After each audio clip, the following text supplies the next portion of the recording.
નમસ્કાર વિદ્યાર્થી મિત્રો, ગુડ મોર્નિંગ. આજે આપણે ધોરણ 10 વિજ્ઞાન એન્ડ ટેકનોલોજીની અંદર એક નવા ટોપિકની વાત કરવાની છે. મિત્રો, આગળના લેક્ચરની અંદર આપણે કદાચ એક પ્રવૃત્તિ શીખ્યા હતા.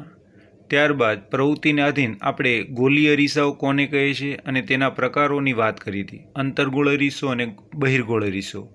મિત્રો, આજે આપણે વાત કરવાની છે કે અંતર્ગોળ અરીસો અને બહિર્ગોળ અરીસોની અંદર જે સંદર્ભો હોય એને આપણે કઈ રીતના સમજવા. તો એની અંદર આવશે અરીસાનું ધ્રુવ, અરીસાનું વક્રતા કેન્દ્ર, અરીસાની વક્રતા ત્રિજ્યા, અરીસા પર આવતું મુખ્ય અક્ષ, અરીસા પર આવતું મુખ્ય કેન્દ્ર, પછી અરીસાની કેન્દ્ર લંબાઈ, પછી દર્પણમુખ, પેરિક્સિયલ કિરણો વગેરેની અત્યારે આપણે વાત કરવાની છે. તો મિત્રો, પહેલાં તો આપણે આકૃતિને સમજવાનો પ્રયત્ન કરીએ. હવે મિત્રો, આપણી પાસે સપોઝ કે બે અરીસા દર્શાવેલા છે. તમે જોઈ શકો છો કે બંને અરીસામાં એક અરીસો અહીંયા તમને જે દેખાય છે, આ જે અત્યારે હું રાઉન્ડ કરું છું એ તમારો કયો અરીસો છે? અંતર્ગોળ અરીસો. અને અહીં બીજો રાઉન્ડ કરું છું એ બહિર્ગોળ અરીસો. યાદ રાખવાનું, જે અરીસાની પરાવર્તક સપાટી અંદરની સાઈડ હોય, ક્યાં હોય? અંદરની સાઈડ, એને શબ્દ હું વાપરવાનો? અંતર્ગોળ અરીસો. જે અરીસાની પરાવર્તક સપાટી ક્યાં હોય? બહારની સાઈડ હોય, એને હું વાપરવાનું? બહિર્ગોળ અરીસો. તો પેલું ચિત્ર આપ્યું છે અંતર્ગોળ અરીસાનું છે, બીજું ચિત્ર આપ્યું છે બહિર્ગોળ અરીસાનું છે, એટલે કે આકૃતિ. ચાલો, એટલામાં ખ્યાલ આવી ગયો, અંતર્ગોળ અરીસો અને બહિર્ગોળ અરીસો. તો મિત્રો, પહેલાં તો આપણે વાત કરીએ કે અંતર્ગોળ અરીસો છે એની સામે કોઈ વસ્તુને મૂકવાની. હવે આપણી પાસે અહીંયા અંતર્ગોળ અરીસો છે, એની સામે આપણી પાસે અહીંયા કોઈ વસ્તુ છે. વસ્તુ કઈ છે? AB. તો વસ્તુ AB છે એ કેવા અંતરે છે? ખૂબ જ દૂર અંતરે છે. અને જ્યારે પણ કોઈ વસ્તુ દૂર અંતરે હોય ને ત્યારે શબ્દ વાપરવાનો અનંત અંતરે. કેવા અંતરે? અનંત. એટલે તમે જોઈ શકો, એક્ઝામ્પલ તરીકે વાત કરીએ, આપણે શાળાની અંદર અંતર્ગોળ અરીસો લઈને ઊભા છે અને શાળાથી દૂરના ભાગમાં કોઈ એવો હાઈરાઇટ બિલ્ડિંગ છે. તો બિલ્ડિંગ કેવું છે? દૂર છે. તો બિલ્ડિંગ છે એની માટે શબ્દ વાપરવાનો બિલ્ડિંગ કેવા અંતરે છે? દૂર. એટલે શબ્દ વાપરવાનો અનંત અંતરે. તો આપણે અહીંયા જે AB છે એ ABને આપણે શું ધારીએ? વસ્તુ. તો વસ્તુ કઈ છે? AB. તો વસ્તુ AB કેવા અંતરે છે? અનંત અંતરે. વસ્તુ ABમાંથી પ્રકાશના કિરણો સમાંતર કોની પર આવશે? અંતર્ગોળ અરીસા પર. કોની પર આવશે? અંતર્ગોળ અરીસા પર. ત્યારે તમે જોઈ શકો છો, આ એક સમાંતર કિરણ અંતર્ગોળ અરીસા પર આપાત થયું અને અથડાઈને નીચેની સાઈડ આવે છે, એ તમે જોઈ શકો. આ જે નીચેની સાઈડથી જે સમાંતર કિરણ આપાત થયું એ પણ અથડાઈને ક્યાં જાય છે? ઉપર. તો આ બંને કિરણો વચ્ચે ભેગા થયા. પછી આપણે વાત કરીએ, આ કિરણ છે એ આપાત થયું અને એ અથડાઈને પછી અહીંથી આમ પાછું ફેંકાય છે. આ કિરણ પણ આપાત થયું અને એ અથડાઈને ક્યાં જાય? ઉપર. અને જ્યાં બધા જ કિરણો ભેગા થાય ને ત્યાં વસ્તુનું રચાતું છે પ્રતિબિંબ. વસ્તુનું રચાતું હોય પ્રતિબિંબ. અને યાદ રાખવાનું, જે કિરણ મધ્યમાંથી પસાર થતું હોય ને, મધ્યમાંથી, અને જે મધ્યમાંથી પસાર થાય એને કયો અક્ષ કહેવાય? મુખ્ય અક્ષ. કયો અક્ષ? મુખ્ય અક્ષ. તમે જોઈ શકો છો કે વક્રતા કેન્દ્ર Cમાંથી અને મુખ્ય કેન્દ્ર Fમાંથી પસાર થાય. તો અહીંથી ક્રમશઃ તો જે કંઈ કિરણો છે સમાંતર આપાત થયા અને અરીસાની સપાટી પરથી અથડાણા એટલે એનાથી પાછા ફેંકાણા. અને જ્યાં પાછા ફેંકાય ને આપણે શબ્દ વાપરતા પરાવર્તન. અને પરાવર્તન ફક્ત ને ફક્ત કેમાં થાય? અપારદર્શક માધ્યમમાં. તો આ એક અરીસો છે, ગોલીય અરીસો, એ કેવું માધ્યમ બન્યું? અપારદર્શક. એટલે કે આરપાર કિરણો પસાર થવાના નથી. તો અથડાઈને પાછા ફેંકાણા અને જ્યાં કિરણો ભેગા થાય ત્યાં વસ્તુનું રચાશે પ્રતિબિંબ. તો હવે આપણને ખ્યાલ આવી ગયો કે આ જે કિરણો છે એ આપાત થયા, અહીં ભેગા થયા, અહીંથી આપાત થયા અને અહીં ભેગા થાય છે. જ્યાં ભેગા થાય ને એને શું કહેવાય? મુખ્ય કેન્દ્ર F. યાદ રાખવાનું, મુખ્ય કેન્દ્ર F અહીંયા છે કેપિટલ F વડે દર્શાવાય. મુખ્ય કેન્દ્રને કઈ સંજ્ઞા વડે? Capital F. અને વક્રતા કેન્દ્રને કઈ સંજ્ઞા વડે દર્શાવવાનું? C. અને મુખ્ય અક્ષ માટે કોઈ સંજ્ઞા નથી, જે ક્યાં હશે? મધ્યમાં આવેલું હશે. ત્યારબાદ અંતર્ગોળ અરીસો છે. પછી અરીસાની મધ્યમાં આવેલું હોય ને, અરીસાની મધ્ય પરાવર્તક સપાટી હોય ને મધ્યમાં હોય ને શું કહેવાય? ધ્રુવ P. એને તમે પોલ પણ કહી શકો છો. ત્યારબાદ અહીંયા મુખ્ય કે જો યાદ રાખવાનું, અરીસો હોય એની મધ્યમાં આવતું એની મુખ્ય કેન્દ્ર હોય. અને અરીસો હોય એ જે ગોળાકાર ગોલામાંથી બન્યો હોય ને એ ગોળાનો જે મધ્ય ભાગ હોય એને વક્રતા કેન્દ્ર શું કહેવાય? C. તો તો યાદ રાખવાનું, પહેલાં ધ્રુવ આવે, પછી મુખ્ય કેન્દ્ર આવે, પછી વક્રતા કેન્દ્રમાં આવે સી.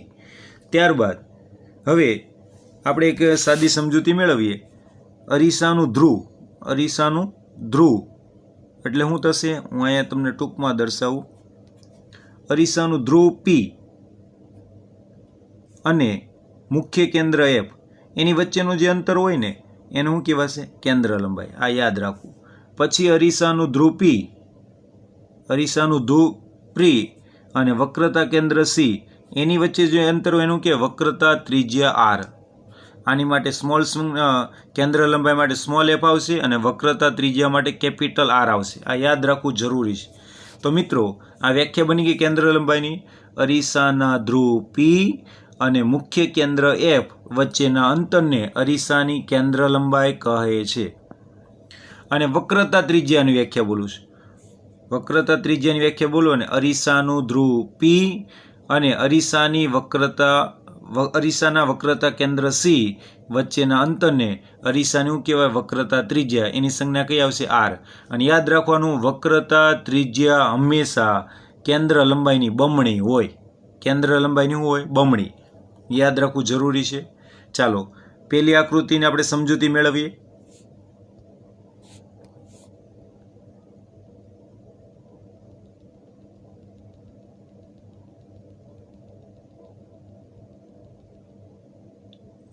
ઓકે, ચાલો, આમાં આપણને પહેલાં ખબર પડી ગઈ કે જ્યારે પણ વસ્તુને કેવા અંતરે મૂકવામાં આવે? અનંત અંતરે. ત્યારે વસ્તુમાંથી પ્રકાશના કિરણો મુખ્ય અક્ષને સમાંતર આપાત હશે અને અરીસાની સપાટી પરથી અથડાઈને પાછા ફેંકાય ત્યાં વસ્તુનું રચાણું પ્રતિબિંબ. એટલે પ્રતિબિંબ ક્યાં રચાણું? મુખ્ય કેન્દ્ર એફ પર. અને મુખ્ય કેન્દ્ર એફની સંજ્ઞા છે, મુખ્ય કેન્દ્ર એફ એની સંજ્ઞા કઈ આવશે? કેપિટલ એફ, જે તમે અહીં જોઈ શકો છો. અને વક્રતા કેન્દ્રની સંજ્ઞા કઈ આવશે? Capital C. અને ધ્રુવની સંજ્ઞા કઈ આવશે? Capital P. ખ્યાલ આવી ગયો? અને આ તમને આઈ અને આર દર્શાવ્યા છે. યાદ રાખવાનું, આપાત કિરણ સાથે ખૂણો બને ને એને આપાત કોણ કહેવાય, અને પરાવર્તન કિરણ સાથે ખૂણો બને ને એને પરાવર્તન કોણ કહેવાય. તો આઈ છે એ આપાત કોણ દર્શાવે અને આર છે એ પરાવર્તન કોણ દર્શાવે. એટલું યાદ રાખવું.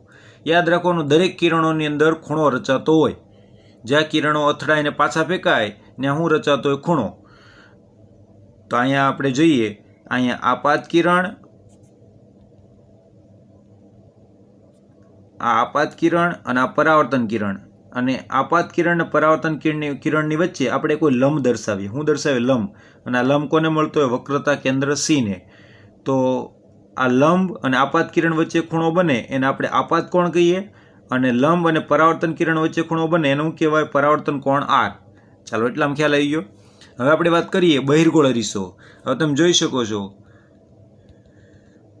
કે બહિર્ગોળ અરીસો છે એની અંતર્ગોળ અરીસામાં પરાવર્તક સપાટી અંદર હોય એટલે આપણે અંતર શબ્દ વાપર્યો, અને બહિર્ગોળ અરીસામાં પરાવર્તક સપાટી બહાર હોય એટલે આપણે શબ્દ વાપરવાનો બહિર, એટલે બહારની સાઈડ.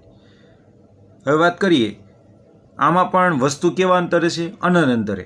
વસ્તુ કઈ છે? એબી. તો એબી વસ્તુ અનંત અંતરે છે. એમાંથી પ્રકાશના કિરણો મુખ્ય અક્ષને સમાંતર આપાત થયા. અને આ તમે જોઈ શકો, સમાંતર આપાત થયું અને કિરણ ઉપર હોઈ જાય છે. આમાં પણ સમાંતર આપાત થયું અને કિરણ ક્યાં આવશે? નીચે.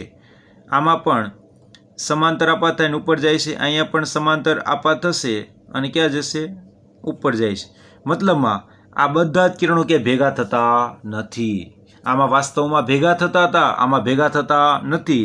પણ આ કિરણો અથડાઈને પાછળની સાઈડ, અરીસાની પાછળની સાઈડ ભેગા થતા શું થાય? ભાસ. ત્યાં વસ્તુનું રચાતું હોય પ્રતિબિંબ. તો ભેગા ક્યાં થાય છે? મુખ્ય કેન્દ્ર એફ પર અરીસાની પાછળ. અરીસાની પાછળ. આમાં ભેગા ક્યાં થતા? અરીસાની આગળ ભેગા થતા હતા.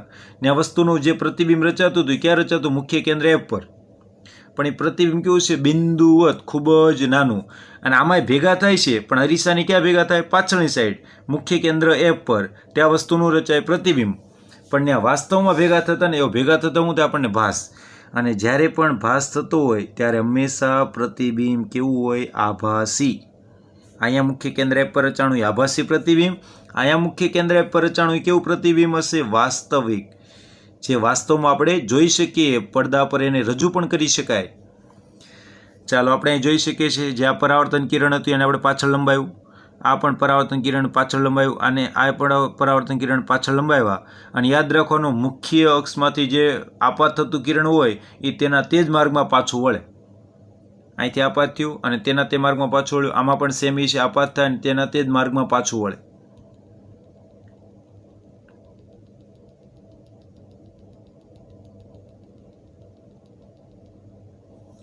તો તમે જોઈ શકો છો અહીંયા પણ આ આપાત કિરણ અને આ પરાવર્તન કિરણ. આપાત કિરણ સાથે ખૂણો બને આપાત કોણ કહેવાય, પરાવર્તન કિરણ સાથે ખૂણો બને પરાવર્તન કોણ કહેવાય. અહીંયા આપાત કિરણ પરાવર્તન કિરણને આમ લંબાવ્યું, પછી આ બીજું પરાવર્તન કિરણ છે એને પણ આમ લંબાવ્યું. આ એમાં સેમ, અને જે આપાત થતું હોય એ જ પાછું પરાવર્તન કિરણ છે તેના તે માર્ગમાં વળે. એ કયા અક્ષમાંથી પસાર થતું હોય, મુખ્ય અક્ષમાંથી. પછી આ બધા જ કિરણો અહીં ભેગા થયા અને વસ્તુનું રચાણું પ્રતિબિંબ. અને આપાત કિરણ અને પરાવર્તન કિરણ વચ્ચે આપણે લંબ દોર્યો, એ વક્રતા કેન્દ્ર સી સાથે લંબ દોરવાનું. અને આપણે આપાત કોણ અને પરાવર્તન કોણ શીખ્યા. પછી મેં હમણાં જ કીધું હતું કે વક્રતા કેન્દ્ર સી અને ધ્રુવ પી વચ્ચેના અંતરને આપણે શું કહેતા હતા, વક્રતા ત્રિજ્યા આર. અને મુખ્ય કેન્દ્ર એફ અને ધ્રુવ પી વચ્ચેના અંતરને આપણે શું કહેતા, કેન્દ્ર લંબાઈ સ્મોલ એફ. સમજાણું? મતલબમાં અંતર્ગોળ અરીસામાં જ્યારે વસ્તુ અનંતરે હોય ત્યારે પ્રતિબિંબ મુખ્ય કેન્દ્ર એફ પર રચાય, અને બહિર્ગોળ અરીસામાં જ્યારે વસ્તુ અનંતરે હોય ત્યારે પ્રતિબિંબ મુખ્ય કેન્દ્ર એફ પર, પણ અરીસાની પાછળ કેવું પ્રતિબિંબ, આભાસી, ચત્તુ અને અત્યંત નાનું એટલે કે બિંદુવત. અને જ્યારે અંતર્ગોળ અરીસો હોય ત્યારે પ્રતિબિંબ ક્યાં રચાય, મુખ્ય કેન્દ્ર એફ પર, અરીસાની આગળ, વાસ્તવિક અને ઉલટું અને બિંદુવત. હવે આપણે સંદર્ભોને સમજવાનો શું કરીએ પ્રયત્ન.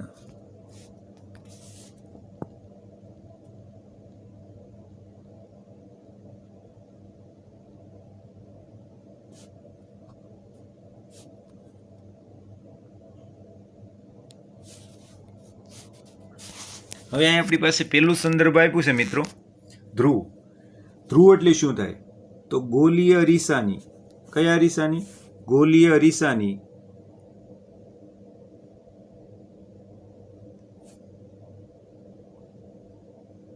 ગોલીય અરીસાની પરાવર્તક સપાટીના કેન્દ્રને અરીસાનું કહેવાય ધ્રુવ. તો આપણે આકૃતિ જોઈએ તો આપણી પાસે અહીંયા ગોલીય અરીસો છે. હવે તમે જોઈ શકો આ ગોલીય અરીસો દેખાય છે.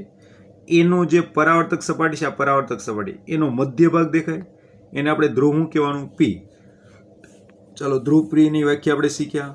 ગોલીય અરીસાની પરાવર્તક સપાટીના કેન્દ્રને, ગોલીય અરીસો છે એની જે કાંઈ પરાવર્તક સપાટી કે જ્યાંથી પ્રકાશના કિરણો અથડાઈને પાછા ફેંકાતા હોય, એનો જે કેન્દ્ર હોય એને ધ્રુવ શું કહેવાય, પી. ચાલો, ધ્રુવ પીની વ્યાખ્યા ખબર પડી ગઈ. ગોલીય અરીસાની પરાવર્તક સપાટીના કેન્દ્રને અરીસાનું ધ્રુવ પી કહે છે. કેન્દ્ર એટલે કે મધ્ય બિંદુ. કેન્દ્ર એટલે શું થશે મિત્રો, મધ્ય બિંદુ જે અરીસાના પૃષ્ઠ પર આવેલા હોય. પૃષ્ઠ એટલે કે પાછળના ભાગમાં, જેને આપણે આકૃતિમાં પી વડે દર્શાવીએ છીએ. હવે આપણે વાત કરવાની છે અને યાદ રાખવાનું, અને હંમેશા ધ્રુવ પી છે ને એ અરીસાની પરાવર્તક સપાટી પર જ હોય. હંમેશા ધ્રુવ પી છે અરીસાની પરાવર્તક સપાટી પર જ હોય. હવે આપણે વાત કરવાની છે વક્રતા કેન્દ્ર સી. વક્રતા કેન્દ્ર સી છે એ ગોલીય અરીસો હોય એનો મધ્ય ભાગ હોય. ગોલીય અરીસો જે પોલા ગોળામાંથી બન્યો હોય એનો કેન્દ્રનો ભાગ હોય એટલે શું કહેવાય, વક્રતા કેન્દ્ર. તો યાદ રાખવાની, જે ગોળાકાર કવચમાંથી, જે હવે એક્ઝામ્પલ તરીકે વાત કરીએ, આ ગોળાકાર કવચ છે, એ ગોળાકાર કવચમાંથી એટલા ભાગમાંથી મેં અરીસો બનાવ્યો. તો આ જે ગોળો છે એનું આ જે કેન્દ્ર છે, આ મધ્ય ભાગ, એને શું કહેવાય, વક્રતા કેન્દ્ર સી. તો જે ગોળાકાર કવચમાંથી અરીસો તૈયાર કરવામાં, તે ગોળાકાર કવચના કેન્દ્રને એટલે કે મધ્ય બિંદુને અરીસાનું વક્રતા કેન્દ્ર શું કહેવાય, સી. જેની સંજ્ઞા કઈ આવશે, મુખ્ય અક્ષ, એની સંજ્ઞા આવશે કેપિટલ સી. તો જે ગોળાકાર કવચમાંથી અરીસો તૈયાર કરવામાં આવે છે તે ગોળાકાર કવચના કેન્દ્રને અરીસાનું વક્રતા કેન્દ્ર સી કહે છે. એની સંજ્ઞા સી આવશે.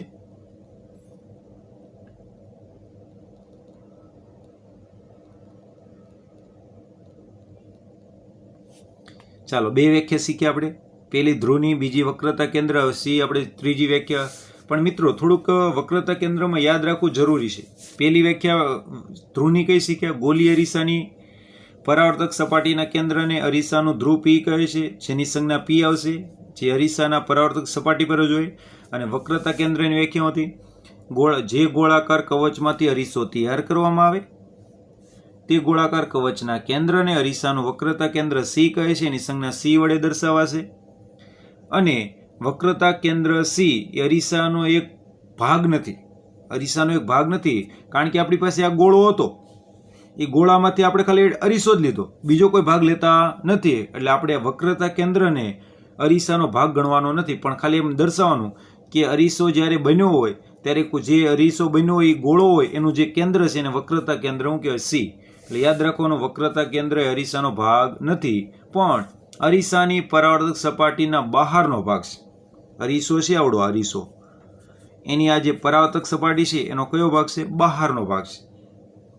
અને અંતર્ગોળ અરીસાનું વક્રતા કેન્દ્ર તેની સામે હોય છે. અંતર્ગોળ અરીસો છે, આ અંતર્ગોળ અરીસો છે, તેનું વક્રતા કેન્દ્ર એની સામે હોય. અને જ્યારે આ કયો અરીસો છે? બહિર્ગોળ અરીસો, ત્યારે એનું વક્રતા કેન્દ્ર ક્યાં છે? એની પાછળની સાઈડ હોય, અહીંયા આવેલું હોય છે. અંતર્ગોળ અરીસો હોય એમાં વક્રતા કેન્દ્ર સામે હોય, બહિર્ગોળ અરીસો હોય ત્યારે વક્રતા કેન્દ્ર ક્યાં હોય? પાછળ હોય છે.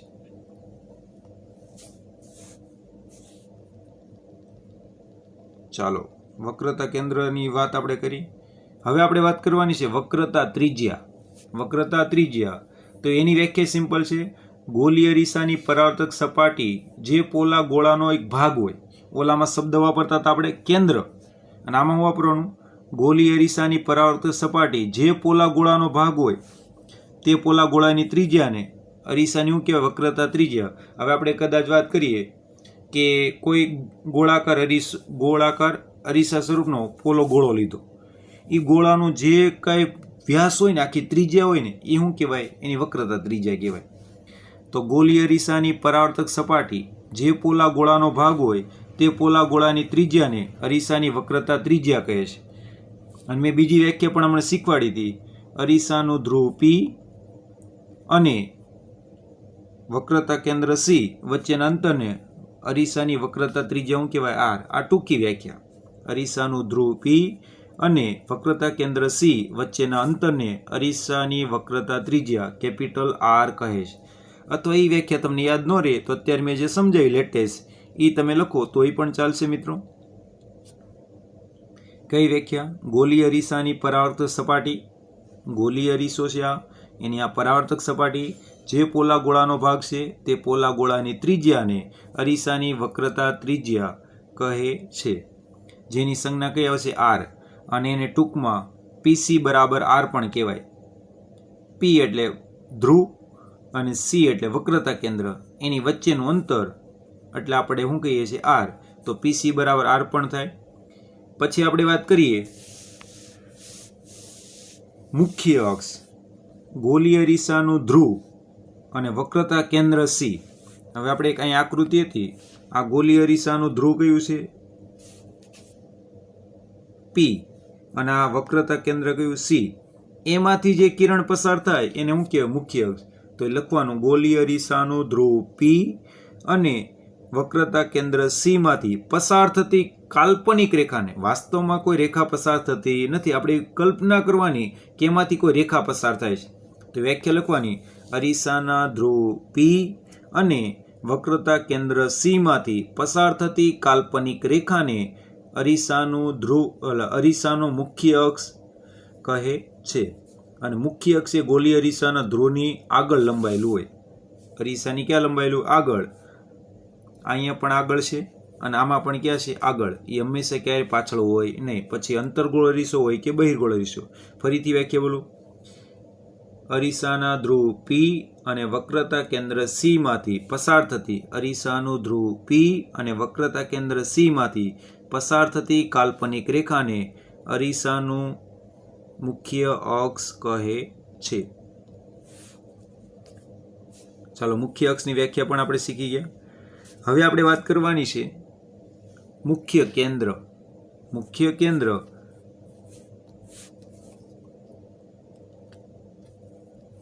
તો બાળકો, મુખ્ય કેન્દ્રની વાત કરીએ.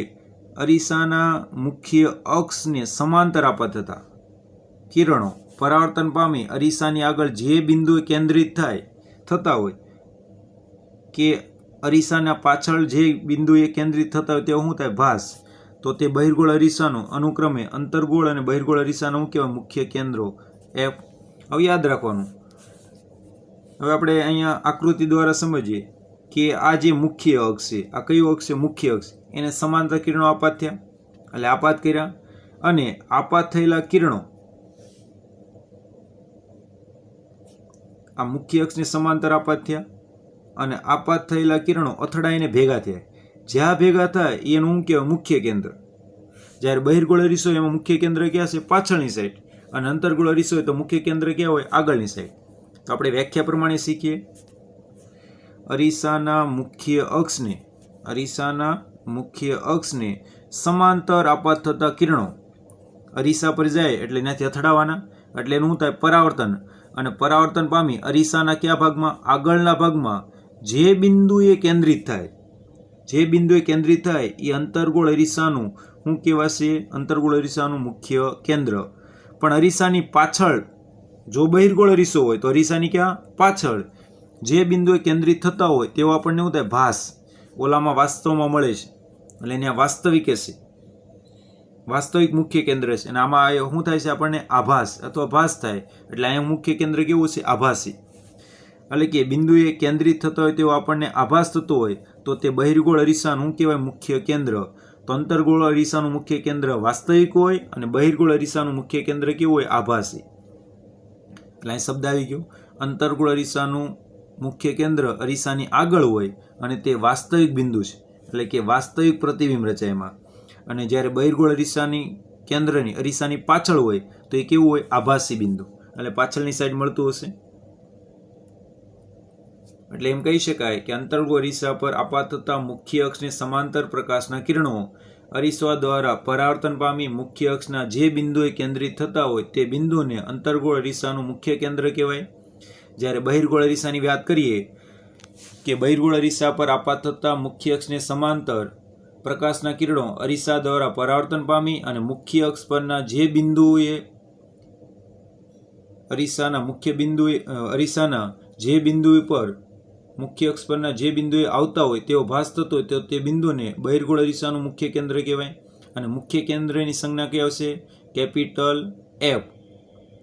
અને અરીસાનું અંતર્ગોળ અરીસાનું મુખ્ય કેન્દ્ર અરીસાની ક્યાં હોય? આગળ, એટલે કે સામે હોય, અને જે વાસ્તવિક બિંદુ કહેવાય. જ્યારે બહિર્ગોળ અરીસાનું મુખ્ય કેન્દ્ર કહેવાય પાછળ, એટલે એ આભાસી બિંદુ કહેવાય, એટલે કે ત્યાં આભાસી પ્રતિબિંબ રચાય. ચાલો, હવે એટલામાં આપણે સમજૂતી મેળવી લીધી.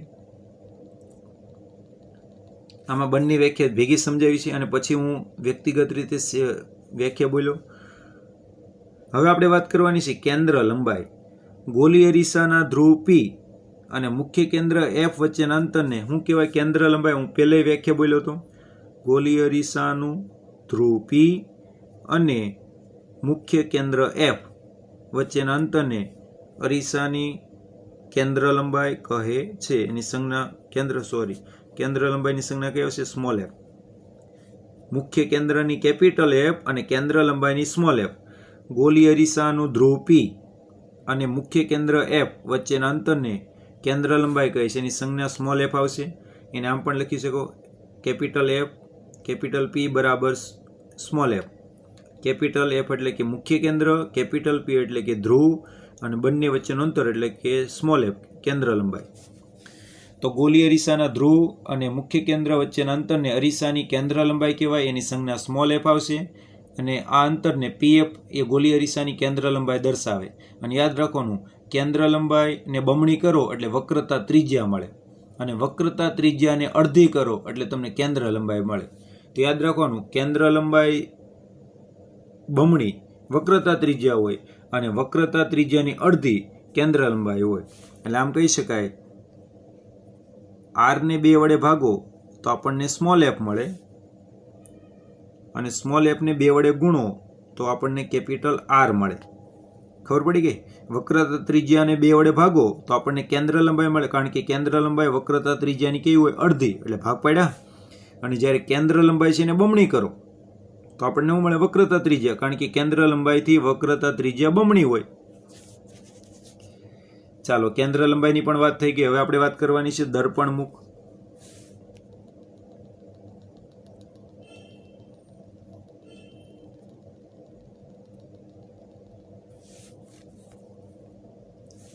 મિત્રો દર્પણમુખની વાત કરીએ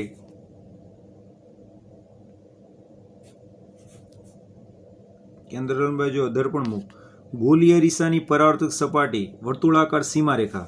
હવે આપણે વાત કરીએ આ ગોલીયો અરીસો છે, એનો આ જે વર્તુળાકાર ભાગ છે એ જ્યાંથી શરૂ થાય, અહીંથી શરૂ થાય ને ક્રમશઃ અહીં પૂરો થાય તો એનું શું કહેવાય? દર્પણમુખ. અને અહીંયા આપણે દર્પણમુખ અરીસાનો ઉપરનો ભાગ છે ને એમ સંજ્ઞા આપું તો અહીંયા સંજ્ઞા કઈ આપું? એન. એમ અને એન એ જેટલો પણ વ્યાસ દેખાય એનું કહેવાય દર્પણમુખ. મતલબમાં જેટલી પરાવર્તક સપાટી દેખાય ને એ દર્પણમુખ કહેવાય. શું કહેવાય? દર્પણમુખ. તો ગોલીય અરીસાની પરાવર્તક સપાટીના વર્તુળાકાર સીમા, વર્તુળાકાર એટલે જેટલો વર્તુળાકાર ભાગ દેખાય એના વ્યાસને અરીસાનું કહેવાય દર્પણમુખ. અને દર્પણમુખ માટે સંજ્ઞા કઈ વાપરવાનું? કેપિટલ એમ અને સ્મોલ એન. તમે તમારી રીતે સંજ્ઞા વાપરી શકો. ઓકે, દર્પણમુખની વાત કરી. પેરેક્સિયલ કિરણો એની આપણે વાત કરીએ. જે કિરણો મુખ્ય અક્ષની નજીક હોય, અરીસાના મુખ્ય અક્ષના નજીકના કિરણોને પેરિકલ કિરણો કહેવાય છે. અરીસાના મુખ્ય અક્ષ. હવે આપણે વાત કરીએ કે આવડો આ જે મુખ્ય અક્ષ છે એટલે મતલબમાં અરીસાની જે નજીક જ કિરણો બધા હોય ને, અરીસાની જે નજીક જ ભેગા થતા હોય ને એ બધા શું કહેવાય? પેરિકલ્સ કિરણો. ચાલો એની પણ આપણે વાત કરી લીધી. અહીંયા આપણો આ જે ટોપિક હતો એ પૂર્ણ થાય છે. હવે પછી આપણે આગળના લેક્ચરની અંદર એક પ્રવૃત્તિ દ્વારા સમજૂતી મેળવીશું. પછી આપણે આગળના ટોપિકની ચર્ચા કરીએ. ઘરમાં રહેજો, સુરક્ષિત રહેજો અને માતા પિતાની આજ્ઞાનું ચુસ્તપણે પાલન કરજો. અને મિત્રો, તમારે નવનીતની અંદરથી પ્રશ્ન નંબર 13 હોમવર્કની અંદર લખવાનો છે. કેટલા નંબરનો? 13 નંબરનો પ્રશ્ન હોમવર્કની અંદર તમારે લખવાનો છે. અને જે લેશન હોય એ તમારે બીજા દિવસે 11 વાગ્યા પહેલાં જ મોકલવાનો, પછી કોઈ મોકલવાનું નથી. ઘરમાં રહેજો, સુરક્ષિત રહેજો અને માતા પિતાની આજ્ઞાનું ચુસ્તપણે પાલન કરજો. જય સ્વામિનારાયણ.